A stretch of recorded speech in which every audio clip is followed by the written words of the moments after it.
Bonjour et bienvenue sur la chaîne Zone Bourse. Alors aujourd'hui, on va parler, ou plutôt reparler, du sujet qui pour moi est le sujet central du moment, c'est-à-dire l'inflation. Pour la plupart d'entre nous, l'inflation, c'est quelque chose dont on parle dans les livres d'histoire. Ça fait 40 ans qu'on est en désinflation, et même les banques centrales qui voulaient ou qui veulent relancer un peu l'inflation ne savent même plus comment faire. Et c'est vrai que suivant votre âge, vous avez vécu, ou bien vos parents ou vos grands-parents vous ont raconté les années 70, les années 80, avec une inflation à 15%, des taux d'intérêt à 20%, et on a du mal aujourd'hui à s'imaginer ce que ça représentait. Alors, ce mot inflation, on l'avait un peu oublié, mais le Covid est passé par là, et le Covid a créé, comme vous l'avez entendu, ou bien comme vous le voyez dans votre vie de tous les jours, des pénuries massives, des pénuries dans les matières premières, qui bien sûr font une pression énorme dans la quasi-totalité des entreprises qui ont besoin de ces matières premières, et ça commence déjà à se transformer en inflation. Et c'est pas juste une impression, puisque Bank of America suit depuis 2004 les conf calls des annonces de résultats des entreprises, et y compte le nombre de fois où le mot inflation est mentionné. Et pour ce premier trimestre 2021, on est à 300% de hausse du mot inflation, enfin du nombre de mentions du mot inflation. Alors ce qui est super, c'est que Bank of America a pris le détail des transcripts et nous met les entreprises, les secteurs dans lesquels ces craintes d'inflation sont mentionnées. Et en regardant un petit peu dans le détail, on voit que la plupart mentionnent le transport, les matières premières et puis les composants électroniques, mais tous parlent d'une hausse des coûts qui est vraiment importante, de forte pression inflationniste qu'il va falloir donc qu'il répercute sur les produits finaux.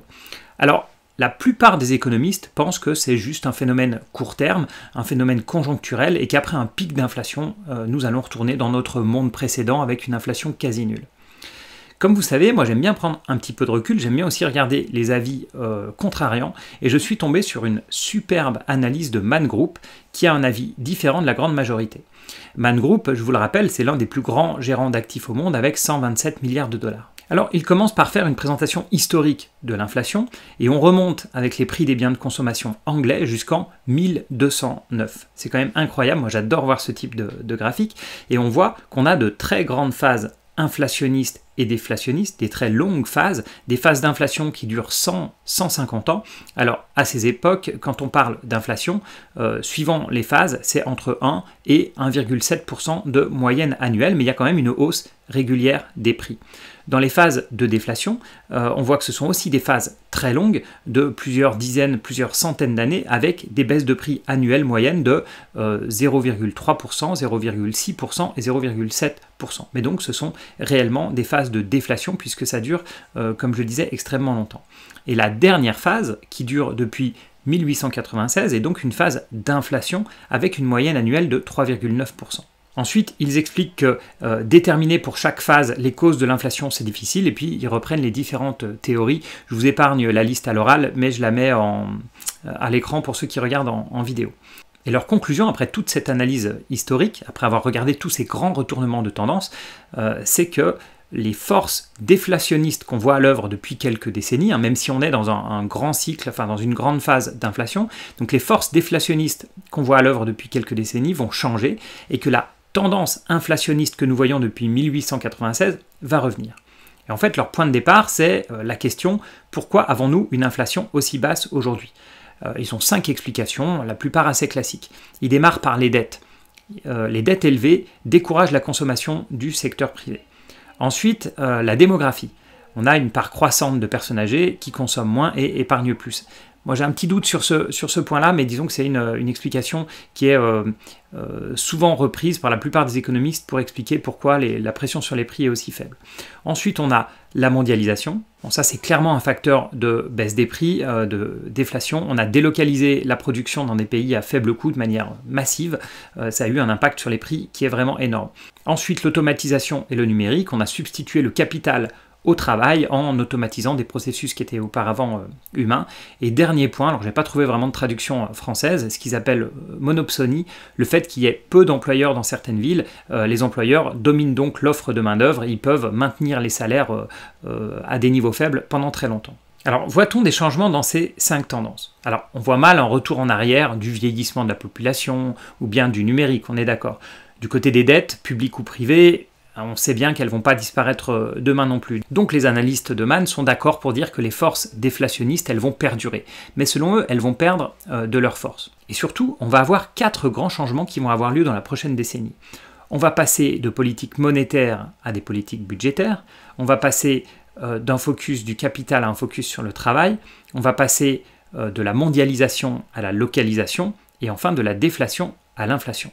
Et le Covid, qui a renforcé les inégalités, forcerait les gouvernements à lâcher du lest. Et au final, ce qui changerait, c'est que l'argent qui a été produit en masse au cours des dernières années, et qui a fait gonfler les actifs financiers, justement, depuis pas mal de temps, irait maintenant plutôt vers les salaires, ou même directement dans les poches des ménages, comme on l'a vu aux États-Unis, et tous ces mécanismes favoriseraient donc l'inflation. Et ce qui est intéressant, c'est que le rapport de Man Group dont je vous parle aujourd'hui, il date de juin 2020, il a quasiment un an. Juin 2020, on est à la sortie du premier confinement, à une époque où le lien entre Covid et inflation n'était pas encore clair, où les plans de relance n'étaient pas du tout au niveau actuel, on ne parlait pas de chèques versés aux ménages aux États-Unis, etc. Donc je trouve qu'il y a un petit côté un peu visionnaire pour l'époque. Il conclut ensuite en disant que l'inflation est le critère qu'il surveille le plus pour leurs investissements, car les périodes inflationnistes sont les plus compliquées pour les investisseurs. Et on aurait les gagnants et les perdants de la période précédente qui s'inverseraient, avec par exemple les valeurs de croissance ou les valeurs qualité qui laisseraient la place aux valeurs value. On aurait les obligations standards qui laisseraient la place aux obligations indexées sur l'inflation ou bien aux matières premières, avec donc une remise en cause complète des stratégies qui ont le mieux marché ces dernières années. Mais je pense que je ferai probablement une vidéo dédiée à un portefeuille protégé contre l'inflation. Alors ce phénomène d'inflation, il est vraiment fascinant. Fascinant pourquoi? Parce que on le voit se produire sous nos yeux.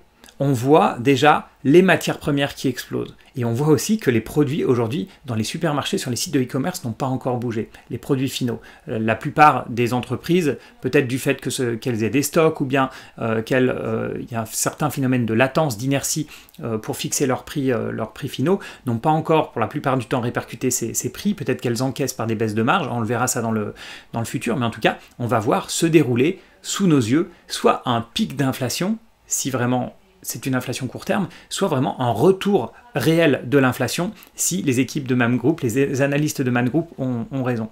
Et ce qui va être intéressant, c'est de voir quand les étiquettes dans les magasins vont se mettre à valser, est-ce qu'on va voir un retour des comportements de consommateurs typiques de ces périodes d'inflation. Je prends un exemple très basique, j'ai entendu que les produits chimiques qui étaient utilisés pour les piscines, le chlore, le pH, etc., avaient doublé aux États-Unis. Et je constate qu'en France, ce n'est pas encore le cas, les prix sont toujours similaires. Et ce que je vais faire, tout bêtement, c'est que je vais acheter des produits chimiques pour stocker des produits de piscine, en fait d'entretien de piscine, et je vais les stocker pour les utiliser pour la saison d'été.